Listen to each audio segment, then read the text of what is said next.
Women have a monopoly on childbirth, and all monopolies have a tendency towards corruption. In society today, men have no reproductive rights. They have no choice in whether and when they become fathers. When a man sticks his penis in a woman, he's putting his life in her hands, because he has no control over his capacity to enable a woman to become pregnant. Of course, a man can use condoms, but condoms are not a fertility control device. When they work, they're only a barrier device. This is a crucial difference. Do you think that condoms should be free in the same way as the oral contraceptive is free? Yes, I do. I think we have a problem in this country, especially here in Haringey, with teenage pregnancies, with sexually transmitted diseases. And I think anything we can do which will promote sexual health, and I think condoms do, they're a very effective barrier mechanism. If the pill is free, I think it's illogical to say to people, you have to pay for condoms.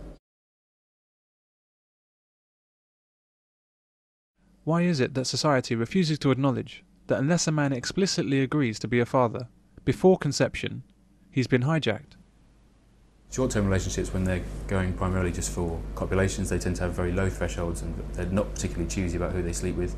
When it comes to more long-term relationships, when they are looking for a partner to invest in or in whose children they're going to invest in, then they tend to be more picky and they go for cues of youth and fertility and also fidelity. A short-term relationship for a man is sort of an end in itself, as it were. Have you ever had sex with a woman with the intention of trying for a baby?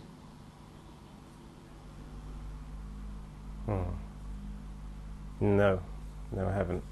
So every time you've had sex up to the current time, you've not intended to have a baby, it's been for some other purpose? Yeah, I think pleasure is usually the number one purpose. And have you ever had sex with a woman who wanted a baby with you, but you didn't? No, or at least not that I'm aware of. Now you men out there, of all the times you've had sex, and with all the girls, how many of those times were you trying for a baby? And looking back at some of the women, could you even imagine having children with some of them? The girl with the great tits, but a face for radio. The girl who thought Japan was the capital of China. Where does roast beef come from? Arby's? The one who turned out to have a hardcore personality disorder. The one you simply didn't want to be with for more than one night. You know the ones I mean. You'd rather chew off your own arm than have her be the mother of your children. Yet many men get caught in just this situation. The woman decides his fate. The woman decides if he'll be a father or not. Men also have no choice in respect of abortions. If a woman decides that an abortion is best for her, she has an abortion. It's strange because she asked me, "Are you okay with this? You're fine with having an abortion?" And I said, "Well, why not? Why don't we have it? You know, we're in a stable relationship. I wouldn't mind. I'd quite like to have a child now." And the panic that spread across her face made me realise that she had no intention of asking my opinion at all. All she wanted was for her choice to be backed up by me, so that she could say, "Yeah, we could." You know, she could have somebody who could share the guilt, if you like. A man's opinion, hopes and dreams are all irrelevant. And this in a male-dominated society. The simplest description of this situation is slavery. It's slavery because it's no accident that men don't have control of their fertility, as women have had since 1960. Men need to start seeing pregnancy, and particularly childbirth, the way it really is. A man doesn't make a woman pregnant, any more than a man can make a bank give him a loan. Rather, a woman allows herself to become pregnant. Despite how pregnancy is often described. I fell pregnant. That's when he ended it. Because you were pregnant? Because I wanted to keep the child. Well, Leo, you can't just get the woman pregnant and then pretend like nothing happened. I'm not, okay? Ever since you shagged my best friend and got her up the duff. And he got his girlfriend pregnant, so he's about to become a daddy. It happens. A woman doesn't get knocked up, and she doesn't fall pregnant. She doesn't trip, fall and land on a man's dick. She engineers it to be there. Her pregnancy is her decision as well. Women in the West now have 100% control over their pregnancies. They are able to prevent pregnancy from happening. They can do things before intercourse, during intercourse, after intercourse. They can have abortions. And as such, they should bear 100% responsibility for the children. At least if they have decided to go ahead without the agreement and wishes of the man involved in the conception. A man can never make a woman have a child if she doesn't want one. However, she can force a child on a man. I'm pregnant, and you're the father. This is a very important point because it changes how we view the child-making process, and it changes responsibility. A woman has many options with respect to pregnancy and childbirth. A man very few. The options a woman has makes her utterly and completely responsible for every child that's born. And because a woman is 100% in control of her own fertility, that makes her 100% responsible for her pregnancy. It's a simple maxim. With complete control comes complete responsibility. Most men have some difficulty with this concept, and understandably so. Do you think that if you have sex with a woman and she becomes pregnant, that you're both equally responsible? Yes. Yeah, well, it takes two to tango, man, doesn't it? We're both responsible. Equal? I'd say so. I mean, I have had an experience where I've gone in, I said, I'm going to put a condom on. I haven't had a condom, and she said, don't worry, just go in. You see, in my mind, she's given me permission to go there, but at the same time, it's also my responsibility knowing it doesn't matter what she's saying, because it's still my responsibility. If a child comes out at the end of that, that's me, I'm responsible for that. Do you feel that you are making her pregnant? Yeah, I am making her pregnant. It is through my act that she's become pregnant. She couldn't get pregnant without me. But the real issue, of course, is not who's responsible for pregnancy, but who's responsible for the birth of a baby. A woman decides if a man will become a father. All a man can ever do is ask. There are some parts of society dominated by men, there are some parts of society dominated by women. For example, the women have always had the power to decide childbirth, whether they're going to have a child or not. That's a huge power. I mean, you could almost say it's one of the most powerful things in society. And women have that. Women can decide whether or not a man becomes a father. And fatherhood for me would change my life.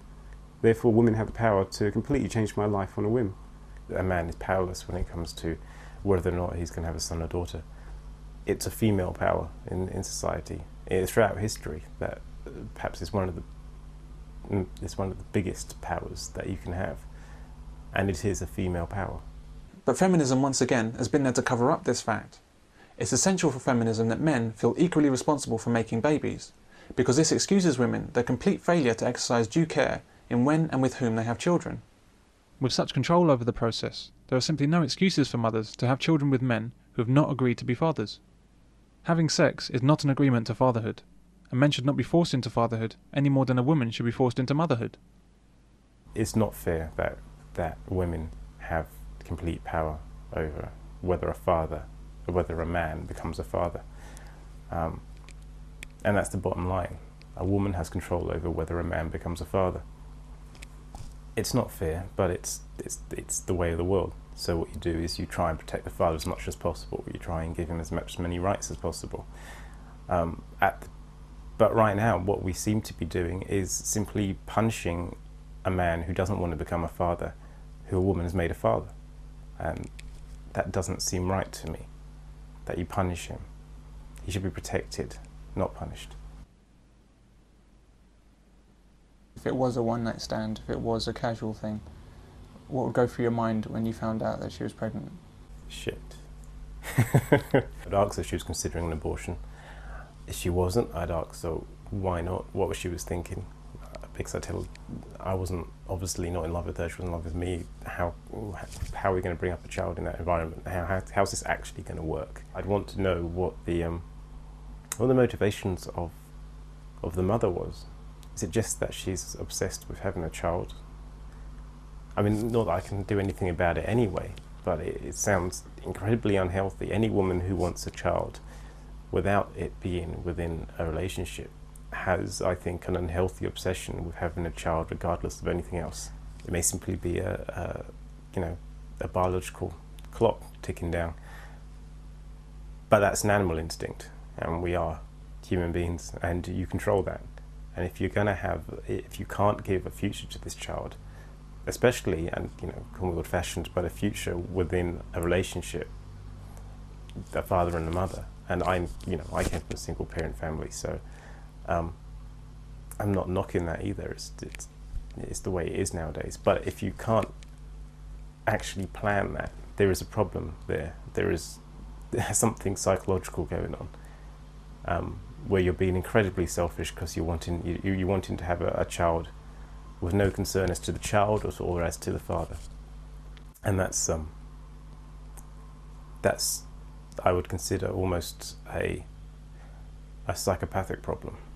By bearing unwanted children, she's inflicting damage on absolutely everyone: the child, the father, and even strangers who might one day have to deal with crimes committed by her fatherless, maladjusted child. It's basically an assault on society, and yet society assists her in this crime. If a woman worked in a bank and gave a customer a loan of even £1 without knowing his surname, she'd get the sack for gross negligence. Yet many women get themselves pregnant after a night out in town without knowing the surname of the father. Joy didn't remember much about the boy's real father, except that he drove a Ford. Is this for me, Linda? No, I was just writing what my name would be if I married Raul. It just says Linda. I don't know his last name. Some go further and continue the pregnancy to birth, to create another fatherless child. And all anyone seems to do in such circumstances is blame the absent father for not taking responsibility. Another deadbeat dad. But what about malignant, irresponsible mums? He may not even know he's a father because she didn't tell him. I didn't know I had a daughter until a month ago. How could you not know? Angela's mother and I went out last year. Okay, it's over, and when it ended, she never told me she was pregnant. Nothing's ever gonna happen between us again, Nez. It's been 5 years. I mean, you gotta know that. Things are different now, Frankie. I'm clean. Nez, I'm really not in the mood for your bullshit. Please, just say what you want to say and get out of here. And this, Skilla. She's real cute. Glad you think so. She's yours. This is why, when men are asked the question, do you have kids, they can't be too sure of the answer. No family, right? No. None that I know of. You have any kids, Doctor? Not that I know of. This is the female empowerment, or girl power, that feminism has brought us. Women who are quite happy to get themselves pregnant without a second thought for anybody except themselves. And women are doing this in ever greater numbers. If you, at the end of making this video, want to go up to Cardiff and see the social services up there, they'll take you. There are acres and acres and acres of council flats, I mean thousands, of just single women with children. That's the future. There's another one in Bristol. They're all over the place. Nobody sees them, nobody knows about it. But largely there are no men on those estates, just single parents and mothers. And you see that increasing? Yeah, it is increasing. Were you surprised that you said don't bother with mothers? Very surprised. In fact, I'll be honest with you, most of the women that I have dealt with lately have been prepared to go raw, and I find that really strange. Is that to do with the women you're meeting, or is it to do with No, it's me, innit? I'm a good candidate for a father. That's all it is. I've got my own job, I've got my own place, I've got my own car. They think I've got a good job. It's a good job, do you know what I mean? But really, would that be the case? Surely they don't want... A kid is huge. Surely they know what a kid involves. It is huge, but I'm a good candidate, do you know what I mean? Yeah, I fit most of women's criteria. I'm sure, I'm totally certain of that, but after one night, they can't possibly be thinking, you make a father. It's not after one night, really. It's instant. It's on looking. The whole instant physical attraction, there have been lots of studies that say that women can tell straight away. Okay, that's fair enough. But can they tell on such a conscious basis that they'll lie about taking the pill? It's hard work. Yeah, but it has to be conscious because they know they're lying if they say I'm not taking the pill or I am taking the pill. So there's got to be something there. I don't know if women lie about saying they're taking the pill. I'm going to have to ask them.